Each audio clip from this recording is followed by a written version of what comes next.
지금 여러분은 부산의 목소리 자갈치 아지매를 듣고 계십니다. 부산 시민 여러분, 아지매 방송을 들으이소. 함께 목소리를 내주이소.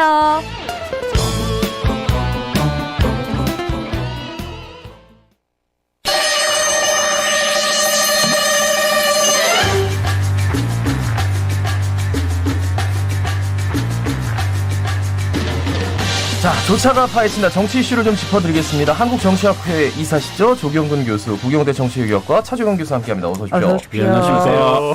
자, 윤석열 대통령 국정 지지율 요즘은 참 여론조사들이 계속 지지율을 이제 조사를 하니까 32%로 0.8% 상승을 했다.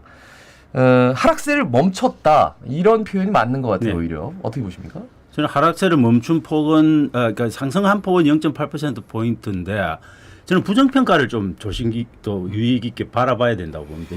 부정평가 같은 경우도 내리긴 했는데 네. 부정평가가 0.2%포인트밖에 안 내렸거든요. 그래서 전체적으로 봤을 때 저는 이건 그냥 어떤 움직임이 있다 이렇게 평가하기는 좀 어렵다. 근데 이제 워낙에 국정 운영 지지율이 안 나오다 보니까 0.8%포인트의 미세한 이동도 되게 크게 느껴지는 좀 느낌이 있는 거고, 저는 특히 이제 좀 주목해 봐야 될 거는 좀 보수층의 결집 이런 것들이 조금 반영된 부분들이 있다. 그래서 이제 뭐 국민의힘 지지층 중심으로 좀 올라간 부분들, 그다음에 60대가 또 올라간 부분들, 또 독특하게 40대도 조금 올라간 부분들도 있고, 그다음에 경기 인천이라고 하는 대단히 중요한 지역에 조금 상승폭이 있다. 뭐 이런 것들은 좀 눈여겨볼 만한 부분인데, 아직은 저는 숨고르기 상태지 이게 반등의 기미다 이렇게 적극적으로 해석하기는 좀 어려운 상황 아닌가 그렇게 생각을 합니다. 그러니까 전국이 하도 엉망이다 보니까 여론조사를 계속하는 모양인데, 여론조사 나온 결과를 볼 때는 무슨 큰 의미가 있나 싶습니다. 예, 전국이 이렇게 막 흘러가고 있기 때문에 뭐 좀 안정이 되거나 뭔가 좀 돌파구가 있어야 의미 있는 결과가 나오지 않을까, 누구에게든지. 근데 이제 지금 가장 좀 걱정이 되는 건 북한이 이제 미사일 발사 훈련을 했는데 여기 전술핵 훈련 해가지고 김정은 위원장이 나서서 이렇게 뭐 계속해서 독려를 하고 있단 말이에요. 그러면서 이런 도발들이 계속 끊이지 않을 것 같아서 여러 가지 의견들이 오고 갑니다. 한미일 군사훈련도 했고 거기에서 이제 친일 국방 얘기도 나오고 안보 문제 때문에 참 걱정이 큰데요. 어떻게 보십니까? 저는 안보 문제는 뭐 지금 심각한 상태도 있다. 결국 신냉전 체제가 이제 굳어져 가는 과정에서 북한이 핵무력 법제화를 하고 나서 김정은이 핵무력 법제화의 결과가 어떤 건지를 보여주겠다고 지금 저는 나오고 있는 부분들이 있는 거고. 네네. 뭐 특히 일본 같은 경우가 이제 사실은 기시다 총리가 나와가지고 북한하고 조건 없는 대화를 하겠다. 이거 되게 일본으로서는 하기 어려운 말인데 그걸 그냥 한 방에 날려버리는 그런 사실은 도발을 한 거거든요. 저는 이런 부분들이 결국은 북한 입장에서는 미국과 일본을 자극해서 두드려보고 한국을 패싱하고 북한하고 일본하고 미국하고 직접 대화를 시도해보고 그게 잘 안 되면 완벽한 신냉전 체제의 껍질 안으로 들어갈 가능성, 저는 이런 것들이 조금 있고, 그렇기 때문에 굉장히 장기간 저는 우리 이 남북 관계의 어떤 경제 국면이 지속될 가능성 이런 것도 있지 않을까 싶어서 좀 걱정스럽습니다. 그런 부분. 조금 그 상세한 부분이긴 한데 이제 국민들이 북한의 핵을 굉장히 걱정을 하시니까요. 방금 우리 MC께서도 전술 핵무기라는 말씀을 하셨는데 사정거리가 굉장히 긴 거는 전략 핵무기라고 하고요. 이제 중거리 정도 아래 되는 거를 전술 핵무기라고 하는데 북한이 실질적으로 그런 점에서 위험이 될 거냐라고 하는 거는 러시아가 과연 우크라이나에 대하여서 저강도 핵무기 혹은 그에 유사한 것을 쓸 거냐라 달렸다고 봅니다. 만약에 어느 나라도 쓰지 않은 상태에서 북한이 쓸 가능성은 저는 전혀 없다고 보고요. 만약에 러시아 같은 나라가 전술 핵무기 내지는 저강도 핵무기를 사용했다라고 하면은 그게 국제사회에 일종의 허용되는 부분이 있게 되는 거죠. 그런데 저는 전술핵에 대한 이야기를 하고 있고 그런 훈련을 한다는 것 자체는 저는 한국에도 메시지를 보내고 있고 일본에 저는 특히 심각한 메시지를 보내고 있다. 결국은 일본도 그 핵의 사정거리 안에서 언제든지 사용할 수 있다. 뭐 이런 저는 좀 메시지를 보내는 느낌이 있지 않을까. 그래서 결국은 저는 기시다 총리가 제시한 일본과 북한 간의 직접적인 대화, 납치자 문제를 상영하지 않는 그런 부분에서 저는 좀 이니시티브를 주도권을 잡기 위한 그런 좀 메시지를 담고 있는 부분도 있지 않을까. 뭐 일본 쪽으로 쏘니까. 그렇죠. 근데 이제 분명한 거는 이제 우리가 참 이게 이런 그 짧은 방송 속에서 다 말씀을 드리기는 굉장히 어려운데 정말로 이야기할 수 있는 거는 북한이 핵무기를 사용한 순간 북한은 없어진다고 보는 게 옳습니다. 그렇기 때문에 결국은 이거는 어떤 그 전략적으로 협상적인 우위를 갖기 위한 그런 거다라고 보는 게 더 낫죠. 그러니까 그런 의미에서 한미일 합동 훈련을 하는 데는 좀 더 조심스러워야 되지 않느냐 의견들이 많던데 어떻게 그러니까 보십니까? 말이에요. 네, 이게 좀 훈련이 필요하다라고 볼 수 있죠. 아까 네네. 우리가 막 이야기가 나온 것처럼 이렇게 남방 삼각대, 북방 삼각이라고 하는 그런 게 냉전 시대에 있었던 게 새롭게 등장을 하기 시작하니까 어떤 훈련이 필요하기는 한데 그 어떤 내용이라든지 정도라든지 규모라든지 하는 부분에서는 조금 신중할 필요가 있었다라고 하는 건 분명한 것 같습니다. 저는 기본적으로 저는 노무현 참여정부와 문재인 정부는 한미일 군사훈련에 대해서는 저는 명백하게 반대 입장을 지속적으로 표시해 왔다고 보고 거기에 대해서는 저는 한치 양보가 없었다라고 생각을 합니다. 그런데 저는 이번에 그런 부분에서는 대단히 큰 양보가 있었던 거다. 뭐 이렇게 생각을 하는 거고 또 한미일 군사 합동훈련을 하는 그 어떤 장소도 대단히 좀 상징적으로 의미 있는 장소를 택했다. 결국은 저희도 하와이에서 하거나 아니면은 뭐 일본 남서부 쪽에서 하거나 아니면 제주 먼 바다 쪽에서 했던 그 훈련을 독도라고 하는 우리의 동해까지 끌어들여서 한 거 이건 저는 좀 심각한 문제다. 그 속에서 한국과 미국이 하는 건 전혀 상관없죠. 그런데 일본이 끼어서 독도 인근 180km 해상에서 했다. 이거는 공예긴 하지만 저는 굉장히 상징적인 의미가 있는 거여서 우리 국민으로서는 대단히 불쾌할 수밖에 없고 왜 저렇게 했을까라고 의문을 가질 수밖에 없는 부분이 있다 그렇게 생각합니다. 자, 그러면은 지금 이제 대외적인 여건을 여쭤보는 게 아니라 이제 우리 국내 정치 상황을 좀 들어가겠습니다. 그러면서 이재명 더불어민주당 당대표가 그러니까 본인 유튜브로 켜놓고 친일 국방 예, 그런 얘기를 하고 또 우길기가 휘날릴 수 있다. 이런 아주 자극적인 그 얘기를 했단 말이에요. 예, 여기에 대해서는 어떻게 보십니까? 뭐 정치적인 저는 수도 있고 그다음에 수? 실질적으로 윤석열 정부가 하고 있는 지금의 행태가 그런 친일 국방의 논란을 저는 가져올 수 있는 충분한 빌미를 제공하고 있는 부분도 있는 거죠. 그런데 뭐 관함식에 우길기 올릴 거냐 말 거냐 이걸 갖고 엄청나게 사실 문재인 정부 때 되게 신경전을 펼쳤는데 그런데 대한 일체의 고민이 없이 지금 우길기를 단 군대가 와가지고 훈련을 하고 있는 거 아닙니까? 그런 부분들은 저는 충분히 근데 뭐 이재명 대표가 충분히 정치적인 노림수 자기 의혹을 듣고 뭐 이런 그 프레임을 전환하기 위한 뭐 그런 목적으로 쓰였을 수도 있지만 저는 충분히 그런 빌미를 제공한 부분은 여당의 책임이 있는 부분이다 그렇게 봅니다. 근데 이제 두 가지를 얘기하고 싶은데요. 하나는 이제 문 정부 때도 한미일 훈련이 있었다라고 하는 얘기가 실제로 나오고 있긴 했습니다. 근데 그게 이제 실질적인 게 아니라 일종의 시뮬레이션 식으로 훈련을 했던 거고요. 두 번째는 우리 한국이 가지고 있는 남북한이 함께 가지고 있는 반일 감정이라고 하는 것도 역사성이라고 하는 게 있기 때문에 한미일이 예를 들면 북중로를 대항해 가지고 훈련을 한다라고 할 적에는 굳이 여기에 살 필요가 있었겠느냐라고 하는 점에서 신중론이 필요했다라고 하는 거죠. 네. 그러니까 이재명 대표가 그렇게 얘기해서 정진석 국민의힘 비대위원장이 뭐 다 아시고 계시겠지만 요 친일 국방 발언에 맞받아치면서 조선은 안에서 썩어 문드러졌고 그래서 망했다. 일본은 조선 왕조와 전쟁을 한 적이 없다. 이렇게 말해가지고 일파만파 커지고 저는 있습니다. 제발 입을 좀 다물었으면 좋을 게 한 그 비대위원장은 현재로 당 대표가 없는 상태에서는 당 대표를 대신하는 거 아닙니까? 말하자면 당의 이미지인데 이 정당 속에 이런 사람밖에 없구나라고 하는 그런 굉장히 부정적인 이미지를 심어줄 수 있기 때문에 참 좀 한심하다는 생각이 저는 그 부분은 네네. 자기 발등을 왜 자기가 찍는지 모르겠습니다. 굉장히 그 이야기하면 자기 할아버지 이야기 나올 수밖에 없는 부분이고 결국 결혼 연장하면서 친일행위에서 표창장 받은 이야기가 또 더먹이질 수밖에 없는 그런 상황을 왜 만드시는지 모르겠고 저는 진짜 정진석 대표는 좀 한국사 검정시험 능력시험 이런 것 좀 보셔야 될 것 같아요. 정확한 식민사관이 어떤 내용이 식민사관인지를 모르시는 것 같아요. 이 워딩이 굉장히 긴 문장을 썼는데 뭐 다 읽어봤습니다 저는. 근데 여기 이 일본은 조선 왕조와 전쟁을 한 적이 없다. 아 이거는 누가 봐도 좀 뭐 논란의 거리를 제공할 수 있는데 비대위원장님이 이렇게 말씀을 하시니까 오히려 그 친일 국방이 이제 안보를 중시하는 분들에게는 보수에 있는 분들에게는 굉장히 어필할 수 있는 여지를 줬는데.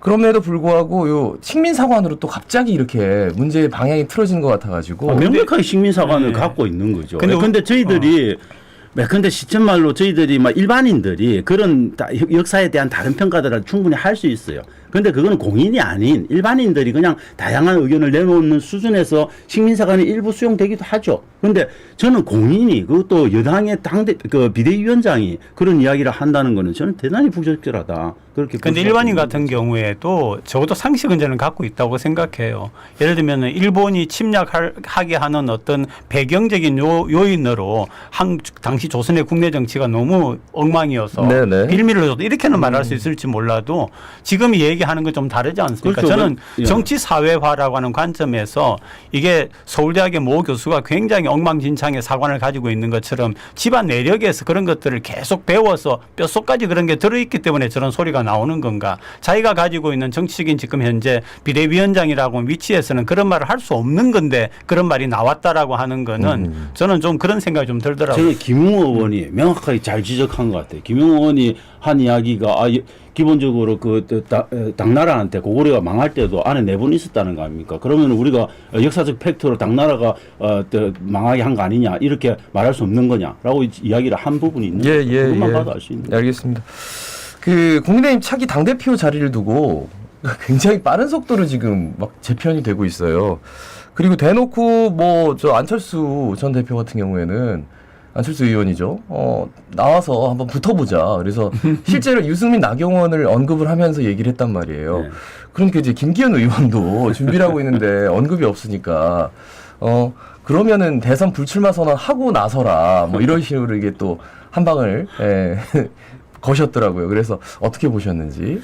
모르겠습니다. 저는 근데 김기현 의원이고 누구는 다 윤심의 향배를 좀 눈치를 채고 있는 거죠. 그래서 윤심이 정말 안한테가 아니냐 이 부분에 대한 아직도 캐치 마크가 저는 명백히 있을 거라고 봅니다. 근데 윤 대통령도 안을 믿고 당을 맡길 수 있냐 이 부분에 대한 그게 안 되면 그 비집고 들어갈 텀들이 있는 거죠. 그래서 저는 그 텀을 보는 눈치 작전이 굉장히 지금 많이 이루어지고 있는 거 아니냐 저는 그런 생각을 좀. 그 정치적인 비중이라든지 여러 가지의 그 관계를 볼 적에는 다른 분보다는 오히려 현재로서는 본인은 아니다라고 이야기하지만 네네. 나경원 전 의원에게 조금 더 그렇죠. 주의해서 보는 게 훨씬 더 낫지 않을까 그런 생각이 들더라고요. 저는 그럼에도 불구하고 저는 국민 일반이 보수를 지지하는 일반 국민들이 상당히 지금 유승민 의원 쪽으로 기울어져 있는 상황, 적어도 지금 현재 상황에서는 저는 그런 선택을 하기도 쉽지는 않을 근데 거다. 이제 유승민을 지지한다. 그러면은 이 당대표 1위가 나오면 나경원 의원도 얘기했어요.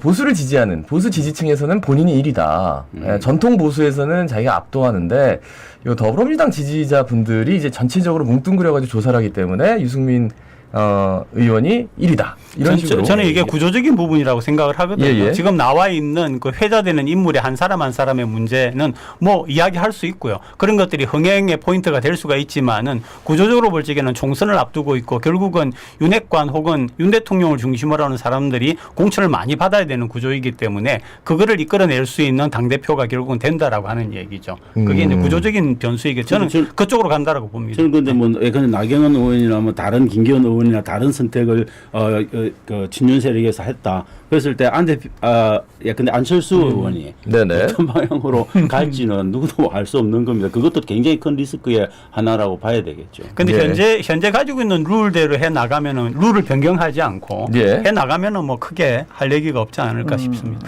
근데 룰을 변경한다는 얘기가 있어요. 있죠. 그렇죠. 네, 있죠. 당원을 거의 변경할 수 100% 있죠. 가까이 할 수도 있다. 네, 이런. 네. 그럼 또 옛날처럼 그것도 또 변수죠. 네. 옛날처럼 진짜 이 버스 동원해가지고 이렇게 그렇게 당연히 되겠죠. 그렇게 되면은 또 다시 또 퇴행하는 게 아닌가 이런 또 비판에서. 근데 공천권 문제가 걸려 있기 때문에 굉장히 극단적인 방법도 저는 쓰게 될 가능성이 높다 그렇게 봅니다. 국민의힘 당원 안에서도 새로운 움직임도 있고 하니까 또 변화가 있을지 한번 지켜봐야 되겠네. 지금 국정감사 중인데 일단 전 두 분께 지금까지 이루어졌던 국정감사를 이번 국정감사를 보시면서 어떤 총평을 해주신다면 어떤 말씀해 주실지. 저는 이번 국정감사는 완전히 거의 제로 상태다.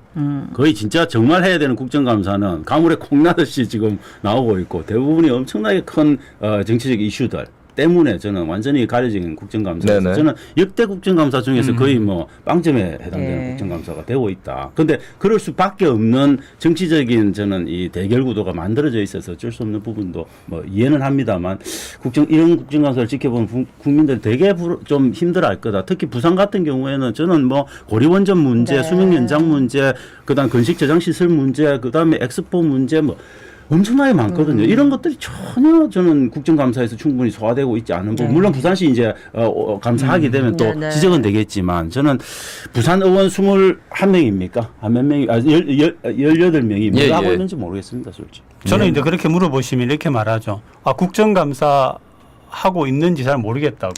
네, 지금 있는 거는 오로지 뭐 당파하고 정쟁밖에 없는 거고요. 마침 오늘 아침에 다행히 하나는 제가 봤습니다. MBC 뉴스에서 그 고리원전하고 전기료 네네. 문제 얘기를 예. 하더라고요.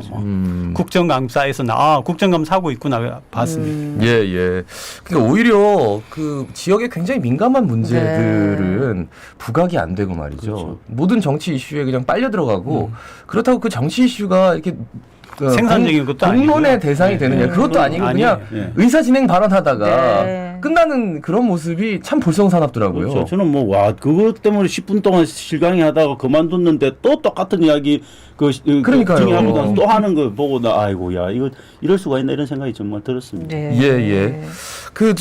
그런 얘기는 해볼게요. 코레일 뭐 감사에서 민간인 사찰 뭐 논란이 있었고 감사원 뭐 이렇게 문자 주고받은 문제 이런 것들에 대해서도 지적이 있었는데 근데 옛날하고 좀 다른 게 이전에는 이제 공무원이 앉아가지고 이렇게 얘기할 때 국회의원이 막 이렇게 큰 소리도 내고 하면은 아이고 죄송합니다 끝났는데 요즘은 그 한동훈 법무부 장관부터 학습이 오가죠. 의원님 아닙니다. 딱 얘기를 잘라서 하거든요. 근데 지지층한테는 조금 굉장히 보기는 좋을 수도 있는데 모든 국정감사 받는 분들이 좀 그런 식으로 바뀌어가는 것 같아가지고 저는 행정부가 그러니까 네. 국회를 바라보는 대통령이 국회를 바라보는 기본적인 인식을 그대로 장관들이 따라갈 수밖에 없는 거고 그런 코드를 안 따라가는 장관은 당연히 내쳐지겠죠. 그러니까 장관들끼리 저는 충성 경쟁하고 있는 모습이 보인다. 그 총대를 처음에 맨 사람 한동훈 법무장관이고 네. 그 다음으로 저는 감사원장과 이상민 행정안전부 장관이 그걸 따라가고 있는 거죠. 저는 그 충성 경쟁 그 이상도 이하도 아니다. 물론 이제 어떤 국민들은 그래 뭐 행정부 입장에서 또 할 말은 할수 너무 있지. 저자세도 문제지 이렇게 네, 보시는 네. 분들도 있지만 그런데 모든 우리 국민 권력의 핵심은 저는 국회에 있다고 봅니다. 그런 기본적인 민주주의의 근간을 흔드는 일들은 저는 행정부는 해서는 안 된다. 근데 묘하게 물론 국회의원들이라고 하면은 우리 국민을 대변한다라고 생각하는 게 아니라 혼 좀 나봐야 돼. 그렇죠. 그거는 이제 그만큼 정치가 무의식적인, 희화되고 예? 저희들이 그 국회를 악마하는 프레임 속에 가둬넣어서 그런 거죠. 근데 저는, 실제로 국회가 많은 일들을 하고 있죠. 네네. 옛날에 했던 방식보다는 서로 다투듯이 하더라도 시시비비를 따지는 거는 좋다고 생각해요. 예, 예. 옛날에 뭐 야단을 치면 아예 알겠습니다. 수정하겠습니다. 고치겠습니다.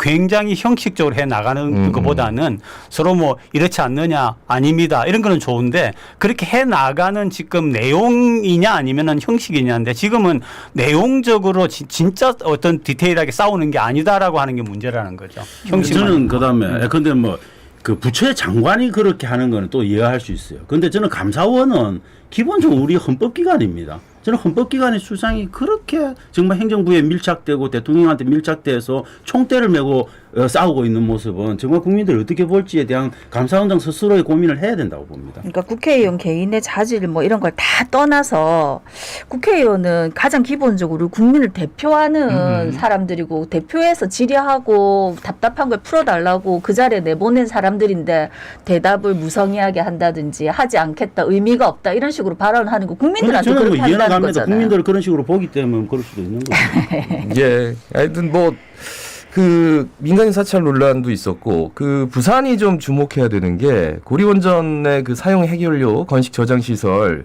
그 설치를 빨리 하겠다. 예. 대놓고 얘기를 했어요. 그래서 과방에 사실 부산 의원이 없거든요. 그러다 보니까 이 상임위에서 이런 얘기들이 그냥 오고 가도 그 거름망 자체도 없고 누가 이렇게 이의를 제기하는 것도 없고 그래가지고 그냥 그게 기정사실화 되는 것 같아요. 저는 심각한 게 그렇게 해서 법률로 네. 특별법을 결정해 버리면 정말 힘든 겁니다. 저는 이거는 너무도 심각한 거고, 고리원전 문제는 고리원전의 건식 저장 시설뿐만 아니라 그것과 연결되어 있는 저는 원전 2호기, 고리 2호기의 어떤 수명 연장 문제, 네네. 3, 4호기의 수명 연장 문제하고도 직접적으로 연결되어 있어서 저는 이건 부산하고 이 불경 지역에 정말 핵폭탄을 안을 거냐 말 거냐를 저는 50년, 100년의 미래를 결정하는 대단히 중요한 포인트에 와 있다. 그런데 18명의 국회의원들이 관심이 아예 없어요.